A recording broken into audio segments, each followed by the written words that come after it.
34절 말씀입니다. 느헤미야 10장 28절에서 34절입니다.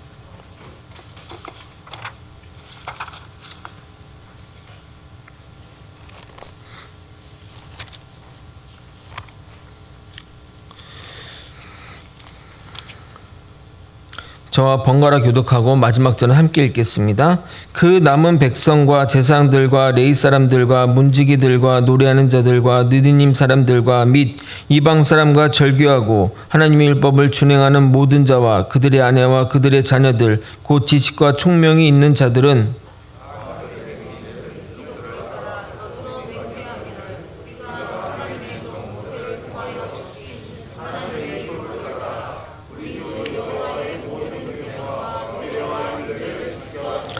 우리의 딸들을 이 땅 백성에게 주지 아니하고 우리 아들들을 위하여 그들의 딸들을 데려오지 아니하며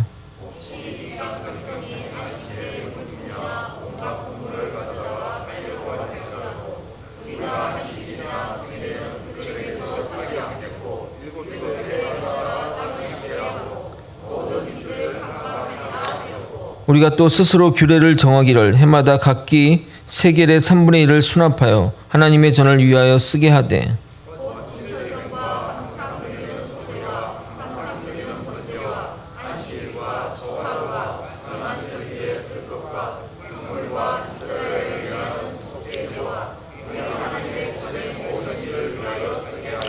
함께 읽겠습니다. 또 우리 제사장들과 레위 사람들과 백성들이 제비 뽑아 각기 종족대로 해마다 정한 시기에 나무를 우리 하나님의 전에 바쳐 율법에 기록한 대로 우리 하나님 여호와의 제단에 사르게 하였고. 아멘. 성벽 공사가 52일 만에 완성이 되자 그들은 나팔절에 모여 성벽 재건을 축하하며 에스라를 통해 하나님의 말씀을 듣게 되었습니다. 당시는 이렇게 성경이 가정에 보급된 것이 아니었기에 서기관이나 제사장 그룹들이 양피지나 파피루스에 기록된 율법을 가지고 있었습니다. 거기다가 글자를 모르는 사람들이 많아 있어도 글을 볼 수 없기에 대부분 학사나 서기관들의 사람들에 의해 율법이 낭독되었던 것입니다. 그런데 이스라엘 백성들은 말씀을 듣고 충격에 빠지게 되었고 신년 축제를 즐겨야 하는데 눈물과 통곡의 회개의 시간이 되었습니다. 다음날 그들은 다시 에스라에게 찾아가 그동안 자신들이 지키지 못한 절기를 확인한 다음 그동안 지키지 못했던 초막절 절기를 철저히 지키게 됩니다. 그런데 그 기간 동안 마치 정말 마른 땅이 물을 흡수하듯이 백성들은 에스라를 통해 말씀을 듣고 받아들였습니다. 그리고 모든 절기가 끝난 후 이틀이 지나 그들은 다시 회개의 자리로 모여 예배를 드리면서 지난 역사를 통해 인간들이 끊임없이 죄를 지음에도 불구하고 하나님이 자신들을 용서하신 것을 찬양하고 간구하며 죄를 짓기 전 그곳으로 나아간 것입니다. 바로 그 자리는 언약의 자리, 하나님의 말씀대로 살겠다는 자리였습니다. 그래서 9장과 10장을 연결하는 문장이 바로 9장 38절입니다. 그래서 38절은 9장 마지막에 붙여도 되고 10장 처음에 붙여도 상관이 없습니다. 한번 9장 38절을 읽어드리도록 하겠습니다. 우리가 이 모든 일로 말미암아 이제 견고한 언약을 세워 기록하고 우리의 방백들과 레위 사람들과 제사장들이 다 임봉하나이다 하였느니라. 그러니까 견고한 언약을 세우고 그것을 기록한 다음에 그 다음 사람들이 이 도장을 찍고 봉했다는 말입니다. 그들은 하나님과 언약을 맺으면서 그들의 결심을 더욱 굳건히 하기 위해 도장을 찍고 봉하는 의식을 거행하게 됩니다. 도장이나 이런 서명하는 것은 매우 중요한 의미가 있습니다. 일제강점기 때 일본이 우리나라를 실효적으로 지배했음에도 불구하고 고종 황제의 국세를 받으려고 했던 것은 도장이 가지는 의미가 크기 때문입니다. 요즘은 좀 그런 일들이 좀 적은데 항상 이렇게 과거에 보면 집안에 보증 잘못 써가지고 도장 잘못 써서 집안이 좀 풍지박산난 분들이 꼭 있지 않습니까? 친척이나 항상 있었습니다. 여기에도 계실지 모르지만 인정으로 또 우정으로 또는 사람들의 정 때문에 도장을 찍었는데 그 도장 하나가 여러분의 재산을 송두리째 몰수해 갈 수 있는 효력이 있으니 도장이나 서명을 우습게 볼 것이 아닙니다. 이스라엘 백성들은 언약을 체결하고 도장을 찍음으로 그들의 결의를 더욱 굳건하게 하고 있는 겁니다. 그래서 오늘은 10장 본문을 전체를 다룰 예정인데 본문의 내용을 간단히 다루고 그 다음 구체적인 내용들을 또 맹세한 내용을 하나씩 살펴본 다음에 우리 삶에 이들이 맹세한 언약들을 어떻게 적용하는지 우리 삶에 어떻게 되는지 약간은 좀 Q&A 같은 느낌의 그런 좀 그 시간들을 좀 가지도록 하겠습니다. 10장 1절부터 27절까지 임봉한 사람들의 명단이 기술되어 있습니다. 명단을 세분화해서 설명하면 10장 1절은 정치인들의 명단입니다. 느헤미야는 여러분이 잘 알고 있고 시드기야는 느헤미야의 서기관인 사독과 동일 인물로 추정이 됩니다. 2절부터 8절까지는 제사장들의 이름이 기술되어 있는데 가문의 이름으로 기록되어 있습니다. 9장부터 13절까지는 네이지파 사람들인데 그들만 개인의 이름으로 기록되어 있고 마지막 14절부터 27절까지는 일반 백성들의 가문의 이름으로 또한 나열되어 있습니다. 본인이 직접 서명하진 않았지만 가문 대표의 서명은 본인의 서명으로 간주하던 시절이기에 거의 모든 사람들이 이 언약식에 참여했음을 알 수 있습니다. 그 외에 이 명단에 기록되지 않은 사람들의 명단이 기술되어 있는데 그것이 28절에 기록되어 있습니다. 다 함께 같이 한번 읽어보도록 하겠습니다. 28절이겠습니다. 시작. 그 남은 백성과 레위 사람들과 문지기들과 노래하는 자들과 느디님 사람들과 및 이방 사람과 절교하고 하나님의 율법을 준행하는 모든 자와 그들의 아내와 그들의 자녀들 곧 지식과 총명이 있는 자들은 이스라엘 백성들은 하나님과 이렇게 언약을 맺고 또 언약을 갱신하고 그리고 언약 갱신에 참여한 명단들을 기록한 이유는 우리의 결의가 매우 진실되고 확실하다는 의미를 담고 있는 것입니다. 기술된 명단은 개인도 있지만 대부분 가문의 이름들입니다. 에스라서와 느헤미야서의 어떤 특징 중 하나는 뭐냐면 그동안 아브라함이나 모세나 다윗과 이런 사람들이 카리스마 넘치는 사람들이 주도적으로 역사를 이끌어왔다면 이제부터는 거룩한 공동체로 전이되는 모습을 담고 있습니다. 특히 이 포로 귀환 이후부터는 주로 공동체 중심으로 이끌어가는 것을 보게 되는데 이것은 구성원 개개인의 개별적인 신앙이 강조되는 것에서 공동체 중심을 이루는 신약으로 나아가기 때문에 이러한 모습들을 볼 수 있는 겁니다. 그래서 구약 성경을 보면 입지전적인 인물들이 많이 등장하고 또 지도자와 또 그런 사람들 위주로 기술되었다면 신약으로 넘어가면 사람들, 공동체, 교회 이렇게 또 민족 이렇게 퍼져 나가는 겁니다. 명단을 보면 느드님 사람들과 이방 사람과 절교하고 하나님의 율법을 준행하는 모든 자라고 기록되어 있습니다. 그들은 기본적으로 이방 민족인데 할례를 통해 이스라엘 민족 공동체로 들어온 자들입니다. 우리가 유대 민족을 매우 폐쇄적인 민족이라 생각하는데 결코 그렇지는 않습니다. 하나님의 말씀대로 살겠다고 하면 누구나 신앙 공동체로 들어올 수 있습니다. 그 첫 번째 관문이 바로 할례입니다. 물론 그것은 쉬운 일이 아니지만 절대 가입이 불가능한 신앙 공동체는 아니라는 겁니다. 언약에 참여한 모든 이들은 자신들의 아내와 말귀를 알아듣는 자녀들을 데리고 와서 앞선 지도자들의 성명서를 따를 것을 결의하고 하나님의 율법과 명령과 규례를 철저히 지켰을 서약함과 동시에 이것을 지키지 않으면 저주를 받겠다는 맹세까지 하게 됩니다. 그리고 3절부터는 어떠한 것을 지킬지 언약의 내용이 세부적으로 나오게 됩니다. 크게 나눠서 설명드리면 이방인과 통혼 금지, 안식일 규례와 성전 관련 규례, 첫 소사물과 초태생의 규례, 11조 규례에 대한 언약을 다루고 있습니다. 오늘은 이방인의 통혼 금지, 안식일 규례, 성전 관련 규례를 다루고 다음 주는 초태생과 또 11조 헌금에 대해 다루도록 하겠습니다. 먼저 30절은 이방인과 통혼하지 않겠다는, 혼인하지 않겠다는 맹세입니다. 이스라엘 백성들은 자신들의 이 죄가, 모든 죄가 이방의 것을 받아들임으로써 시작되었음을 알았습니다. 신앙의 순수성을 무너지는 이유는 외부의 것을 받아들임으로부터 시작이 됩니다. 사실 다른 것을 받아들이고 수용하여 그것을 통해 발전해 나가는 것은 좋은 것입니다. 문화나 경제 발전도 독자적으로는 발전하기에 한계가 있습니다. 그러나 이질적인 문화나 또는 다른 나라의 발전상을 받아들이면 스스로 발전하는 것보다 더 큰 효과가 있습니다. 그러나 종교는 절대 그렇지 않습니다. 종교의 특수성을 모르는 사람들은 왜 사랑의 하나님인데 다른 이들을 받아들이지 않느냐, 다른 종교를 받아들여야 된다고 주장을 합니다. 그러나 종교의 혼합은 결국 멸망으로 갈 수밖에 없다는 사실을 절대 잊어서는 안 됩니다. 정말 알고 보면 다른 종교가 더 폐쇄적입니다. 여러분, 기독교를 믿다가 다른 불교나 이슬람에 간다고 어떤 문제가 있습니까? 없지 않습니까? 그러나 이슬람이나 힌두교 같은 종교는 그 나라에서 다른 종교로 개종하는 것은 거의 사회적으로 무명인으로 살겠다, 그냥 사회적으로 사람 없는 사람으로 살겠다는 것과 같은 의미입니다.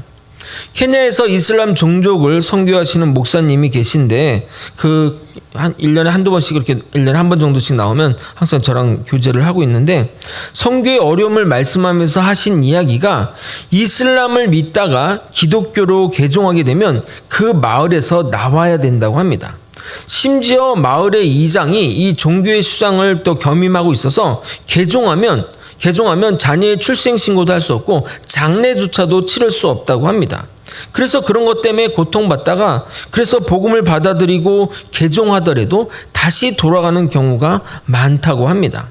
사실 기독교 안에도 이러한 종교 혼합주의 성향을 추구하는 교단이나 종교들이 있습니다.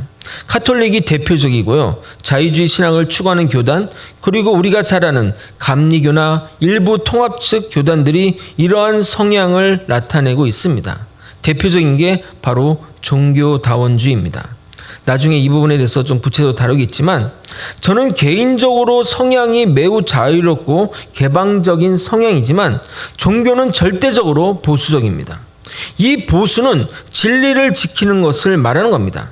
가끔 이 보수를 나쁘게 쓰이기도 하는데, 보수는 진리의 보수이지 자신의 기득권이나 자리를 지키는 보수가 되어서는 안 됩니다.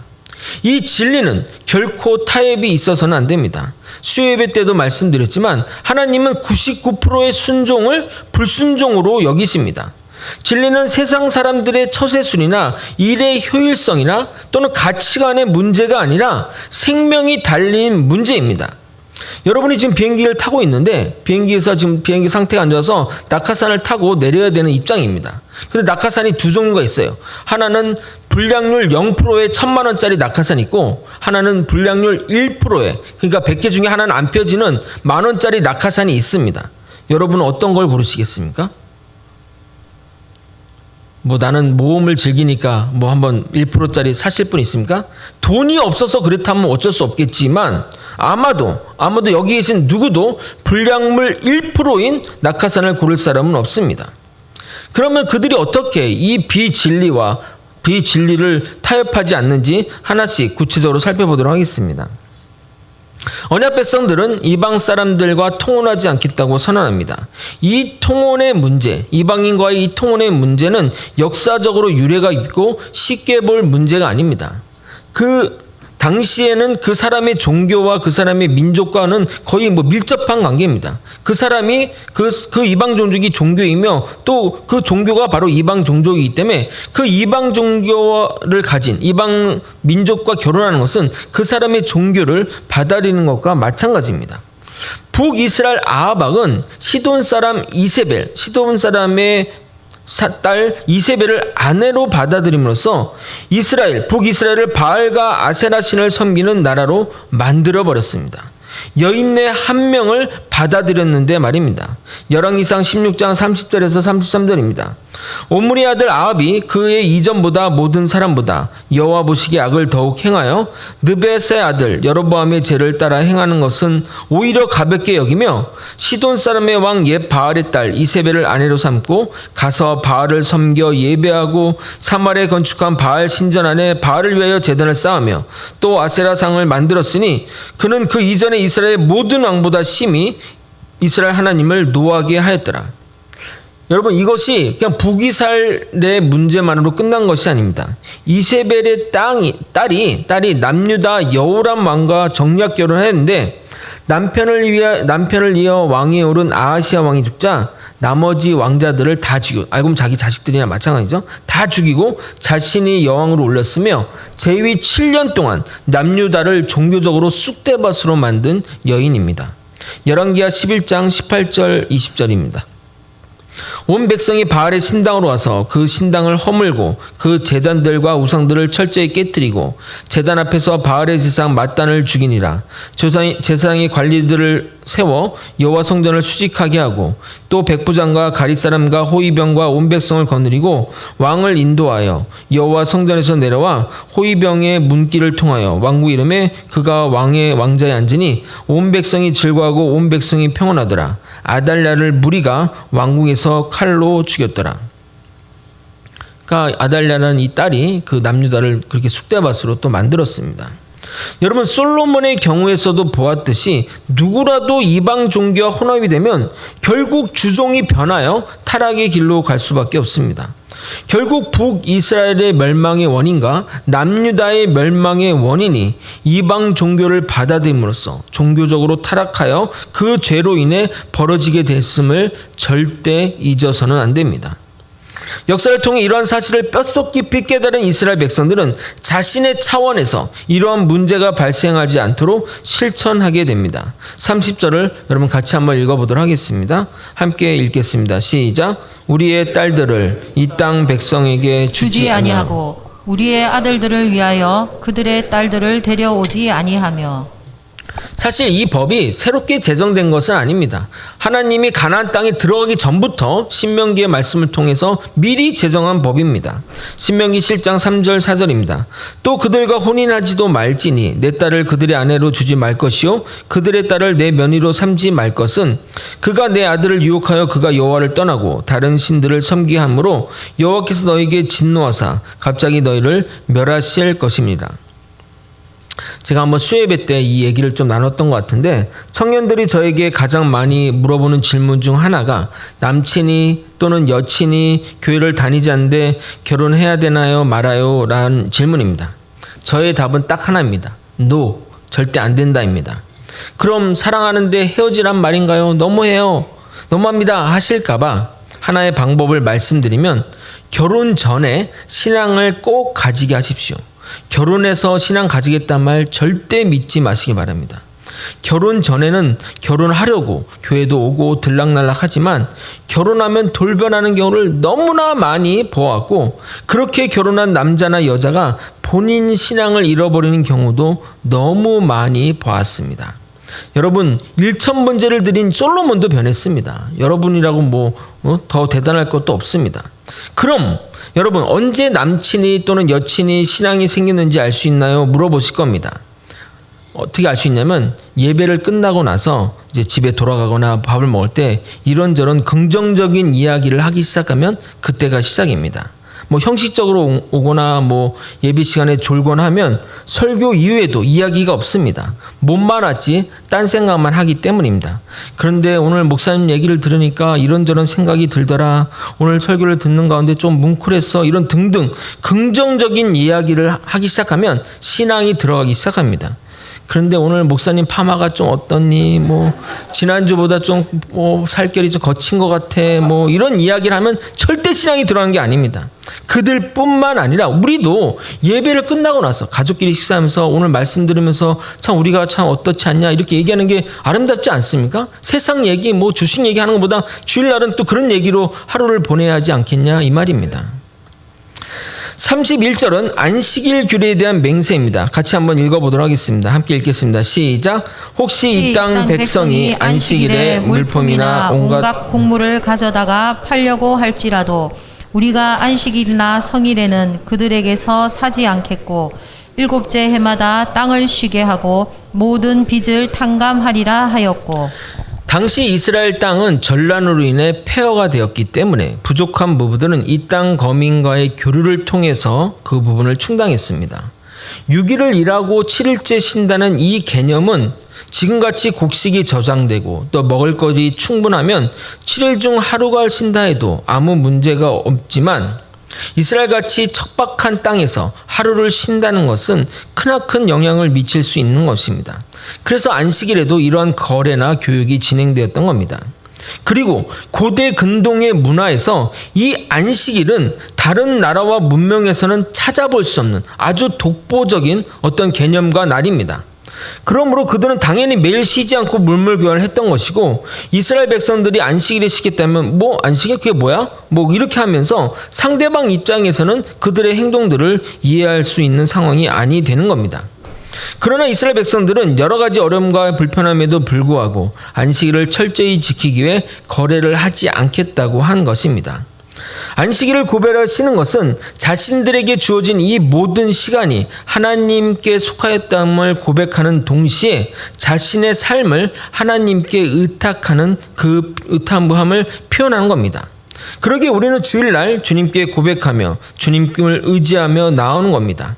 단순히 어떤 신앙의 통과 의례로 여기거나 오늘 주일 예배에 빠지면 좀 찜찜할까봐 이렇게 와서는 안 되는 겁니다. 나의 시간을 주님께 경배하며 찬양하는 시간으로 드림으로 내가 주님께 속하였고 내 삶을 주님께 드리는 겁니다. 그러니까 주일날 예배는 전심전적으로 드려야 하는 겁니다. 저는 주일 성수를 정말 강조합니다. 그러나 장사나 식당과 같은 소매업을 종사하는 분 중에 주일날 쉬는 것이 매우 어려운 분들이 있습니다. 왜냐하면 매출이 주말에 주로 몰려있기 때문입니다. 그래서 예배를 얼른 마치고 가서 업장을 여시는 분이 있습니다. 또한 직업 특성상 교대로 근무해서 주일날 일해야 하는 분들이 있습니다. 만약 저에게 어떻게 해야 하고 묻는다면 답변을 유보하겠습니다. 하지 말라고 해도 시험 들고 하라고 해도 시험 들기 때문입니다. 모두 각자 주님 앞에 서는 것이고 저의 판단이 절대적인 것이 아니게 저에게 묻지 마시길 바랍니다.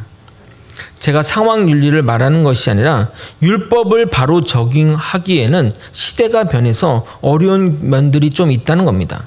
그럴 때는 그 정신을 가져와서 여러분이 잘 고민하여 결정하면 되는 겁니다. 예를 들어 실제 예를 좀 들었다면 여의도에서 부대찌개를 장사하는 분이 있으십니다. 굉장히 여의도 순봉교회를 다니고 제가 옛날 여의도에서 근무할 때 그 부대찌개 집을 참 좋아했는데 그 집의 메뉴가 딱 술 한잔 걸치면서 하면 딱 좋은 메뉴들이었습니다. 신앙이 있으셔서 술은 팔기가 싫고 장사는 해야 하니 어떻게 그분이 결정인 줄 아십니까? 술은 팔지 않되 가져와서 먹는 것은 허용했습니다.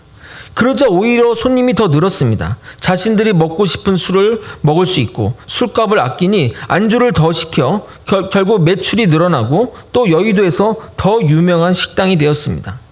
술을 안 파는 이유가 신앙 때문이라고 하니 오히려 손님은 그것을 존중하며 대놓고 하나님을 선전해도 거부감이 없습니다. 이렇게 율법과 현실 사이에서 잘 고민하다 보면 답이 나오게 됩니다. 어떤 분은 이 규례를 철저히 적용해서 주일날은 일절 상거래를 하지 않는 분이 있습니다. 과거 교회들도 그렇게 하기도 했습니다. 만약 주일날 사용할 물건이 있으면 토요일날 사고 꼭 필요한데 모르고 안 샀으면 물건은 가져오되 월요일날 계산하는 경우들이 있습니다. 저는 그렇게 철저히 노력하는 것 정말 좋다고 생각합니다. 단 그것으로 남을 판단하거나 정죄하는 수단이 되지만 않는다면 말입니다. 나는 그렇게 했는데 너는 그렇게 안 해? 하지 않고 자기가 그렇게 신앙 가지고 그렇게 사시는 것은 정말 존중하고 존경해 마지 않습니다. 이어지는 규례, 7년 안식일 제도와 빛을 탕감해 주는 규례입니다. 이것도 하나님이 출애굽 백성들에게 미리 말한 규례입니다. 출애굽기 23장 10절에서 11절은 안식년에 대한 규례입니다.